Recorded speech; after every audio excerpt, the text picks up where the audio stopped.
Plant FAQs, Dracaena lisa. My love affair with the Dracaena lisa. As someone who thrives on low-maintenance plants, the Dracaena lisa has become a welcome addition to my indoor jungle. Its clean lines, vibrant green foliage, and air-purifying properties make it a true winner. But let's be honest, even the easiest plants can throw you a curveball if you don't know what you're doing. That's why I'm here to share my experience and everything I've learned about caring for this architectural beauty. Dracaena lisa versus Janet Craig. I found that Dracaena lisa has a more compact and bushy appearance compared to Janet Craig, which can get quite tall and leggy if not pruned regularly. Personally, I love how Dracaena lisa maintains its fuller, rounder shape, making it a great choice for smaller spaces or desks. On the other hand, Janet Craig's robust, dark green leaves have a certain elegance, but it did require more attention to keep its shape and avoid becoming too spindly.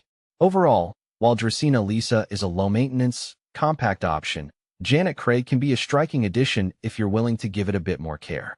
How to care for Dracaena lisa. Lighting. Mimicking its natural habitat, the Dracaena lisa prefers bright, indirect light. Think dappled sunlight filtering through leaves. While it can tolerate lower light conditions, you might see leggy growth, those long, bare stems, a sign it's searching for more light. South-facing windows can be a bit harsh, so consider sheer curtains for midday shade. Watering. This is where things get interesting. Unlike some thirsty houseplants, the Dracaena lisa leans towards the less is more approach. Overwatering is its biggest enemy, leading to root rot. Let the top inch or two of soil dry out completely before giving it a good drink. Aim for deep watering that allows excess water to drain freely from the pot's drainage holes. Humidity. While not strictly required, the Dracaena lisa appreciates some extra humidity, especially during dry winters. Grouping it with other humidity-loving plants or using a pebble tray filled with water can help create a more comfortable environment. Fertilizing. During the growing season, spring and summer, a light feeding every 4 to 6 weeks with a balanced houseplant fertilizer diluted to half strength is all it needs.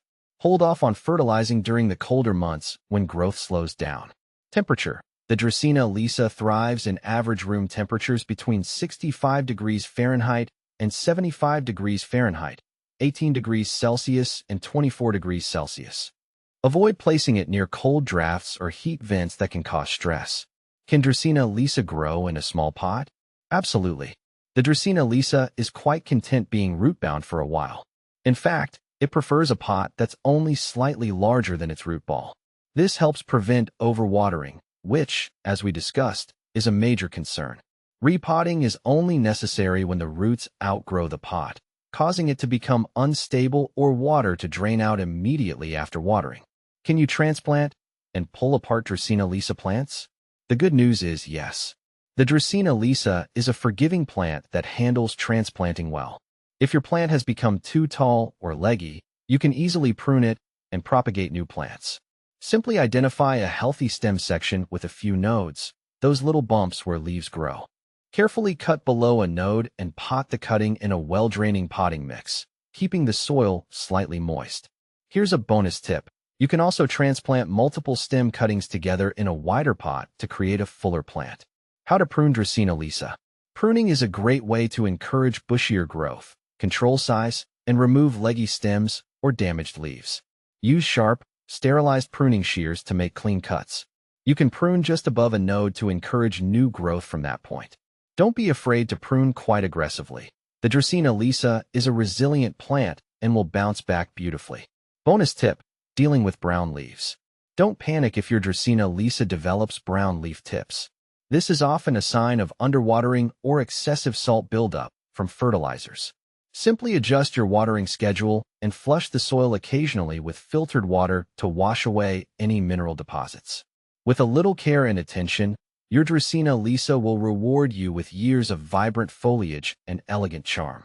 So, embrace the low-maintenance lifestyle and add this beauty to your collection.